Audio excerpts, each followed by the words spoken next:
que a gente olhou para a Série B e disse: vai ser difícil, vai ser realmente difícil que suba um time que não esteja no quinteto Cruzeiro, Bahia, Sport, Vasco e Grêmio. Que nesse momento dessa live nem é o G5, né? Porque o Operário já abriu a 11ª rodada ganhando do Guarani, né? Fora de casa, um 3-0 aí. Né? Isso, e subiu para a 5ª colocação com 15 pontos. Mas, momentaneamente, e a gente até falou, vão ter rodadas que não vai estar o G5, mas é muito difícil. Qual é a nosso mantra? É que é muito difícil, não é que é muito difícil o Operário ou qualquer outro time passar o Grêmio. É que ele precisa passar 2. Né? E passar 2 vai ser muito difícil. Tá? Vai ser muito difícil imaginar que um perseguidor terá essa força. Mas, inegavelmente, os times desse G5 também apresentam problemas. Né? Perdem jogos que você não coloca na conta, né? Penam para vencer partidas que deveriam ser mais tranquilas. E nessa última leva de jogos, a gente teve vitória do Cruzeiro, a gente teve uma reviravolta ali, uma virada do Bahia sobre o Criciúma na Fonte Nova. A gente teve uma virada, né, relâmpago do Sport sobre o... Fugiu o nome? Sobre... A virada Sport virou... foi sobre o time de Hélio dos Anjos, Ponte Preta. Sobre a Ponte Preta. Eu tava aqui calado, achando que tava tirando onda, porra. Não, pô, fugiu o nome da Ponte Preta. Só veio Vila Nova na cabeça sobre a Ponte Preta. E Vasco e Grêmio empataram. Tá? Esse empate de Vasco e Grêmio gerou 2 consequências. E é por aí que eu abro o nosso debate. A primeira consequência desse empate é que agora Bahia, Sport, né, e o próprio Vasco já tinha essa distância, Bahia e Sport chegaram nessa distância, colocaram mais de uma rodada sobre o Grêmio. Eles entraram protegidos na 11ª rodada.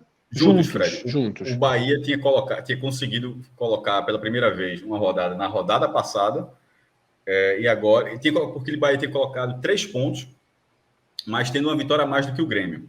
Ou seja, o Grêmio poderia igualar a pontuação, mas o Bahia permaneceria na frente pelo número de vitórias. Aí com o empate, o Grêmio ampliou essa vantagem de 3 para 5 pontos. Ou seja, agora ele fica na frente, não pelo critério de desempate, mas pela pontuação mesmo. E o Sport foi para 4 pontos, ou seja, na mesma situação. Então, juntos, pela primeira vez, Bahia e Sport tem uma rodada de vantagem. E, curiosamente, tem um confronto que a gente vai falar daqui a pouco, ou seja a rodada vai correr do jeito que for, quando começar Bahia e Sport, os dois permanecem no G4. Isso já com só uma pequena dose, isso é importantíssimo para o clássico, até para o perfil do jogo. Mas volta para frente, depois eu falo um pouco mais sobre isso. Isso. Eu iria para as 2 consequências, né, geradas nesse empate de Vasco e Grêmio. A primeira, esse ato, né, esse distanciamento que o Grêmio teve do bloco, né, o Grêmio se afasta um pouquinho do bloco, tá, e agrava a crise. Essa crise do Grêmio é um fator importante do campeonato, e vários programas debatia se o que era mais importante, a crise do Grêmio ou a disparada do Cruzeiro, mas a disparada do Cruzeiro agora já é tão sólida, né, já parece bem sólida. Dá para largar. E o outro... Não, o Fred largou semana passada. Eu já torci pro Cruzeiro contra o Operário. Já largasse oficial. Não, veja como foi importante eu torcer pro Cruzeiro contra o Operário. Mas... Por quê? Estaria com 18. A criança estaria com 18 agora. A criança estaria com 18. 3-0 no Guarani. A brincadeirinha. A criança estaria... No brinco. Mas aí foi muito distante. Quer dizer que o Operário hoje estaria ameaçando... Ameaçando não. Estaria 18 pontos, meu amigo. Estaria o famoso na frente. Mas... Com 3 gols nessa Série B. Ele teria uma vitória a mais e mais saldo. Ele estaria na frente do Sport. Estaria, cara. Se ele teria 5 vitórias... Não, é porque, veja só, na verdade, quem ia sobrar era o Vasco aí, pô. Não, sim, o Sport seria quarto. Vasco e Sport, estaria, o Vasco sairia do G4. O Sport não, então, mas eu tô dizendo assim, é porque quem é sobrado, não. Na verdade, o Sport seria ultrapassado, mas na verdade. Não, eu entendi. Não, tô dizendo que você falou, tô dizendo que eu entendi. Que a presença do Operário tiraria o Sport. Na verdade, o Sport ia para quarto, mas o Vasco é que sairia do grupo de ação. E a gente até poderia estar falando aqui de um Operário tirando, talvez, uma lógica, né? Se tivesse vencido o Cruzeiro. Né? De toda forma, ele vai aparecendo ali como o novo perseguidor, o perseguidor da vez, né? Que já foi o Novo Horizontino e agora é o Operário. Que foram os dois únicos times que furaram essa bolha aí. Mas a consequência, fechando ainda a abertura, foi a demissão de Zé Ricardo, né? Demissão não. Todo mundo achou. O pedido de demissão dele, né? O pedido de demissão de Zé Ricardo. Todo mundo achava que a primeira mudança estava ali entre Roger, Dalpozo, mas Zé Ricardo corria esse risco, né? E a primeira mexida ali no quinteto foi a saída de Zé Ricardo. A crise do Grêmio pode chegar ao Vasco por essa mudança de treinador? Resta saber o que vem para o Vasco, né? O que o Vasco vai escolher para si também. Essa é a segunda parte do problema, né? Agora, pode ser uma grande solução, porque Zé Ricardo era odiado por grande parte da torcida, mas a gente não sabe até que ponto também Zé Ricardo estava extraindo o leite de pedra, porque o time do Vasco fazendo o trabalho tradicional individualmente dele, né? Não é lá essas coisas. Então ele estava extraindo algo que talvez quem chegue tenha uma certa dificuldade para tentar repetir enquanto não entende ali o que é que o modus operandi do Vasco. Então, o Vasco vai passar por uma transição que é meio que no escuro. Você não pode cravar se vai ser bom, se vai ser ruim, se vai estar na mesma. Depende muito do que o Vasco vai escolher para comandar. Que perfil? Primeiro, que perfil? Vai apostar num cara, vamos dizer, estilo Série B, que já conhece a Série B? Não, vai trazer um nome mais graúdo no mercado. Até o nome de Louser foi para a mesa, né? Eu vi o nome de Louser na mesa. Acabou de falar aí. E o Vasco ainda tem a questão por estar nessa transição aí de SAF, porque a SAF também, de alguma forma, os investidores também, de alguma forma, dão ali o seu pitaco, né? Então, tem que ver que caminho o Vasco vai tomar, que escolha, que estilo de treinador. Vai no estilo Louser, pelo que o Louser já fez na Série B, com a Chape. Até para manter a linha, né? Para manter a linha Zé Ricardo. Que seria Louser, Anderson, né? Aquela coisa, né? Mas eu acho que o modo Louser de ser é diferente do que o torcedor do Vasco quer e do que o Vasco tenta praticar muitas vezes. É de tentativas. É de mais tentativas do que esperar o time adversário. E o Vasco vem somando resultados até positivos, mesmo jogando às vezes mal, muito na supremacia da camisa e da força da sua torcida ali. Então, se for um loser, por exemplo, o time vai ter que se adaptar talvez a um outro modo, ou o próprio loser tentar fazer algo que não é tão recorrente na sua carreira. É mais difícil, não é recorrente na carreira dele. Não é recorrente, ele só teve que fazer ali no Curitiba, quando o Curitiba até subiu, mas sem ele. O Curitiba trocou de treinador na época, ele foi demitido, entrou o Jorginho para completar, mas era um time que tinha um aspecto técnico que levava mais a proposição de jogo, por mais que fosse um time que jogava muito em função de Rodrigão ali, mas era um time que tinha qualidade técnica e tal, ajudava ele, mas que mesmo assim ele tinha sérios problemas com a torcida do Curitiba, porque ele não encampava, ele não vestia o que o torcedor queria, e o que o time do Curitiba tinha condições de fazer. Então a escolha a primeira coisa é entender para que caminho a diretoria do Vasco vai tomar, que estilo de treinador vai escolher. Anderson seria o nome natural, né? Anderson, pelo que fez no Botafogo, parecia o nome natural, né? Para ir para o Vasco. E por mais que ele diga, todo mundo que procura ele da Série B, por mais que ele diga que esse ano só quer aceitar a Série A, o Vasco é o Vasco, né? Com a SAF, com tudo. E está na condição competitiva, né? Ele não pegaria tá já lá em cima. Cenário lá embaixo, que eu acho que ele pegou até o Botafogo numa situação bem mais complicada, né? O Botafogo estava mais do meio para baixo. O cara pegou o Botafogo, foi campeão. Se pegar o Vasco e subir, o cara já fica lá... 2 anos. duas campanhas de destaque lá no futebol do Rio de Janeiro, assim, o nome do cara vai ser lembrado durante muito tempo, e para esses treinadores numa rotatividade tão grande como é no futebol, é muito importante que seja lembrado, né, que seja um nome lembrado. E o Vasco está invicto, pô. Assim, ele está vendo assim, pode ter todas as dificuldades. É uma invencibilidade, não é invencibilidade de imposição, é uma invencibilidade de uma sinergia do time com seus problemas, mas com a torcida. Ou seja, eu acho que o Vasco, essa invencibilidade é muito além do que o Vasco tem mostrado, mas o time está invicto, de fato. E dentro do cenário, porra, acho que o Lousa iria, e ainda mais, veja só. Ele ainda está para um clube... Lousa não, Anderson. Desculpa, Anderson. eu estava falando tudo de Anderson, mas só fiz trocar, não, porque até falaram Lousa aqui no comentário. Mas era Anderson. Ele ainda vai pegar um clube que daqui a 7 rodadas vai passar a ser administrado por uma SAF, porra.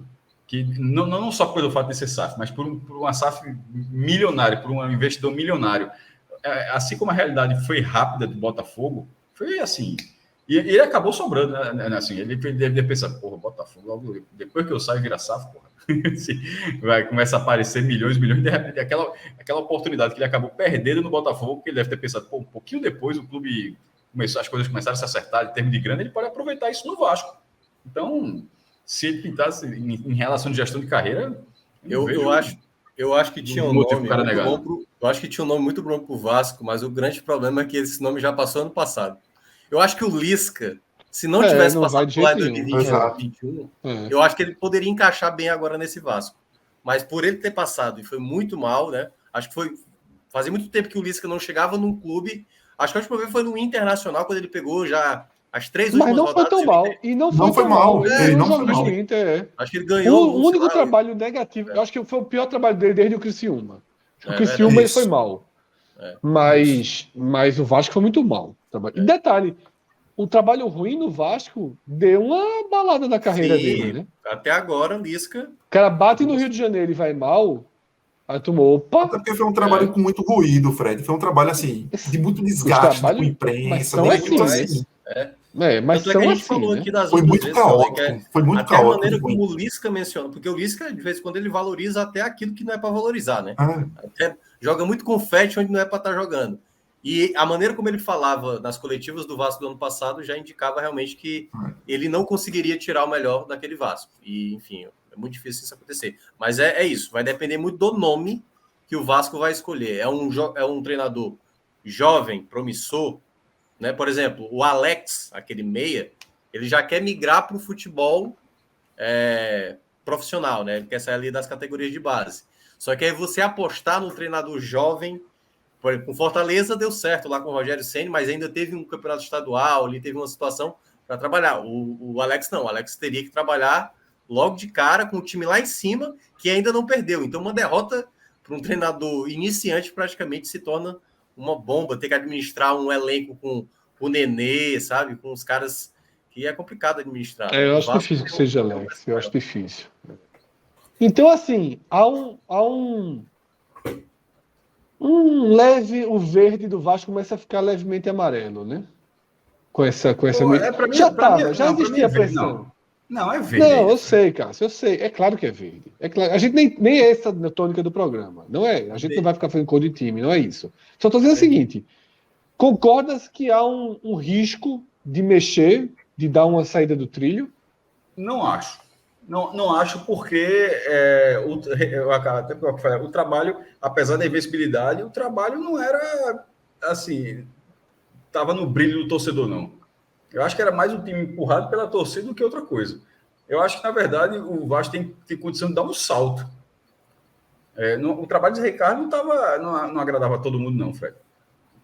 Não, certamente não agradava. Eu acho que a chance do Vasco melhorar é maior do que piorar essa troca. Certo. Mesmo sendo pego, né? Surpresa, já vem para o jogo do Náutico sem treinador. Esse jogo seria difícil. Assim, esse jogo seria difícil. Será na Arruda, tá? Zé Ricardo é o treinador. Zé Ricardo é o treinador de margem de segurança, né? Ele é o estilo. Não acho. Margem de segurança. Você fez a pergunta, estou discordando. Não acho esse treinador todo, não. Eu acho que, na verdade, o Vasco. Não acho que é treinador todo, não. Eu acho que é treinador estilo assim. Pior do que ele estava indo. O resultado no Arruda. Ele é aquele resultado no Arruda Mas segura o chão, né? É isso que eu estou tentando dizer. Assim. Ele tava, a invencibilidade não estava indo, não. Ele estava indo aos trancos e barrancos. Tem um gol no finalzinho, 0-0 aqui. É só ver a quantidade de empate que o Vasco tem na campanha. Tanto é que o time é invicto e está em quarto lugar, pô. Assim, não é invicto é o líder, não. Porque tem muitos empates ali. Eu acho que o Vasco, assim, o treinador recebeu uma proposta que é melhor para ele, e o Vasco pode ser uma oportunidade de melhorar uma área importante do futebol ali. Não acho que mas o que pode, eu não acho essa visão, não. E caso perca do Náutico, perder a visibilidade para ser treinador, beleza, pontualmente será isso. Mas com ou sem Zé Ricardo, esse jogo seria difícil na Arruda. Desculpa, nos aflitos, mas aqui agora será na Arruda. Esse jogo seria difícil de toda forma. Não é esse jogo que vai balizar, eita, que merda, perdeu o treinador. Eu já antecipo que caso não o Vasco perca a invencibilidade nesse jogo, que é muito pouco para dizer que saiu do trilho porque perdeu o Zé Ricardo. Eu acho que o risco é o treinador que chegar, se for um treinador que não tem tanta talvez inteligência na concepção do Vasco, é o cara... A gente estava debatendo o Anderson, não era? Se for não, Anderson, aí seria um nome troca, provavelmente ok. Seria muito melhor. Mas, por exemplo, citaram nomes de Jardine, por exemplo. Lousa, de Barroca. Que é o nome mais forte. Lousa, você corre o risco de um cara chegar aí, porque o cara é inteligente, o cara vai pegar o que tem hoje e ver quais são as deficiências do Vasco. Vou tentar melhorar. Aqui é tal, mas dentro de um modelo de jogo que a torcida compre. O Vasco individualmente falando, não é um time tão bom, coletivamente mais ou menos, mas está conseguindo vencer. E o cara simplesmente chegar lá e dizer, não, meu time joga desse jeito e eu quero que jogue assim, pronto. Tirar o mínimo de organização que se tem hoje. Então, se o cara chegar lá e tentar fazer isso, pode, na verdade, complicar o que já não está bem. Então, eu acho que o risco do Vasco é esse daí. Agora, a chance de trazer... o Vasco tem uma grande chance de trazer um treinador superior e resolveu, com a saída de Zé Ricardo, uma demissão de desgaste que ele poderia ter. A mesma do Sport. Estou no G4, vou demitir um treinador que é invicto. Por mais que a torcida esteja pedindo, o Vasco tirou das costas um peso que teria de pagar uma conta dessa e trazer depois um treinador que não resolvesse. Pô, por que tu demitisse o cara e trouxesse um que... Agora não, o Vasco tem a opção de escolher um e não foi Zé Ricardo, não foi eu que mandei Zé Ricardo embora, ele que pegou o beco, porque quis. Agora, a chance do Vasco também, se a escolha for errada, ele também pode tomar um caminho errado, por mais que o Vasco não tenha, assim, a chance do Vasco crescer talvez seja maior do que o de implodir mais ainda, mas pode implodir em resultados, por mais que não esteja jogando bem. Porque eu acho que tem um fator, Cauê, que é o fator torcida, né? Clubes desse tamanho, por exemplo, o Sport, o Cruzeiro, pô. O Cruzeiro passou o Cruzeiro largou na Série B com -6 quando ele começou, né? Com as punições. Ganhou a primeira, ganhou a segunda, zerou. Acho que foi até com o Anderson Moreira. Bastou perder na terceira rodada, já estava a torcida irritada, entendeu? Então, assim, eu acho que o torcedor do Vasco tem comparecido muito, tem apoiado muito. O Vasco poderia até ter vencido o Grêmio, quando com a bola na trave, já nos acréscimos poderia ter vencido. Isso é um fator positivo. O treinador que chega, ele vai ter o apoio da torcida. Só que aí é que tá. Se o time não começa a render, essa torcida que está apoiando, ela passa a criticar como estava criticando o Zé Ricardo, né? Ganhava ali, mas era assim. Bastava dar um tropeço em casa ou uma derrota acontecesse, que obviamente a cobrança ia ser maior. Então, esse treinador que vai chegar, ele vai ter um contexto de que ele precisa continuar, isso que o Cássio mencionou, manter uma sequência de empate, vitória, porque se ficar num empate, derrota, uma vitória aqui, volta de novo a perder, aí já se torna essa espiral de problema que você mencionou. E aqui no chat, né? Arthur Leal faz um comentário que foi um pouco do que o Caio falou, eu concordo também. Eu não sei se ele fala que o trabalho de Zé Ricardo era idêntico ao de Dalpozo. Eu não vou dizer o trabalho, mas acho que o cenário era muito parecido. O cenário é muito parecido. Né? Quem acompanha mais de perto o time no dia a dia, enxerga N cenários para demissão. Quem acompanha mais distante fica ponderando os resultados, né? Porque é surreal, né? Que para quem não vê os jogos do Sport durante os jogos, os problemas de saída do time, quem acompanha os resultados ou vê 2, 3 jogos, não entende a pressão em Dalpozo. O nome de Dalpozo foi um dos nomes que circulou em sites do Vasco, né? Circulou o nome de Dalpozo. E esse é um contexto que para mim é muito parecido. Do trabalho eu não tenho condição de dizer se dentro de campo, se ali no trabalho é parecido, essa é a mesma. Aí eu não tenho condição, mas eu acho que o contexto ele é muito parecido. E eu li um comentário interessante aqui também, que foi o comentário de Iago César, né? Porque isso é uma verdade. O Operário comandado, cita a campanha do Operário, né, que a gente disse, por Claudinei. Né, e foi preterido pelo Sport para trazer Dalpozo. Eu preferia Claudinei. Eu preferia que o Sport tivesse Claudinei como treinador e não Dalpozo. Eu acho Claudinei bem competitivo para uma série B, tá? E Claudinei, Fred, até mudou um pouco dos conceitos dele. Claudinei, que era aquele cara que, quando passou por aqui, era um cara que jogava muito no reativo, até um pouco do que a gente vê hoje em Dalpozo. E Claudinei deu uma revigorada. Aqui, assim, né? Tentou mudar depois da Copa do Mundo. Assistiu aquela Copa, se empolgou. Foi Série A, não foi? Foi Série A, não foi na época? Série A, pô. Foi. Deixou o Sport lá em cima. Foi pra... É bom lembrar, né? Quando voltou, meu amigo da Copa, meteu Michel Bastos de volante. Perdeu logo do Ceará. Ele, Cruzeiro, eu vi alguns jogos do Operário, é um time assim, que é bom até de ver jogar, porque é um time que tenta. Com o Cruzeiro mesmo, foi para trocação. Foi um time que foi para trocação. Eu acho até que ele se equivocou um pouco, mas a distância também é muito fácil falar, a distância sem estar lá, né? Mas ele entrou com 3 zagueiros, teve falha lá do zagueiro que ele colocou, o alemão, tal, e falhas individuais que atrapalharam muito, já fez o gol ali em cima. Mas assim, é um time que tenta. O Operário é um time que tenta. Então isso tem muito mérito dele. Muito bem ultimamente, que é o Silvinho, muito bom jogo, fez gol isso, hoje, né? Cara super experiente, né? Já rodou vários times, é aquele cara que na Série B, você ter ele no elenco até vale, porque entrega, deixa os golzinhos dele. Paulo Sérgio marcando gol de novo. Sim. Paulo Sérgio, base do Flamengo lá, que foi bem acho que foi no CSA, né? Que foi o artilheiro passou da pelo competição há uns 2 anos. Cearense, E aí tá no Operário desde o ano passado, e esse ano tá aí na ponta na tabela dos artilheiros. É um time que é chatinho e tá por ali. Não tem nada do outro mundo em termos de jogadores individualmente dizendo, mas é um time que é organizado, que tenta, que tá tentando ali.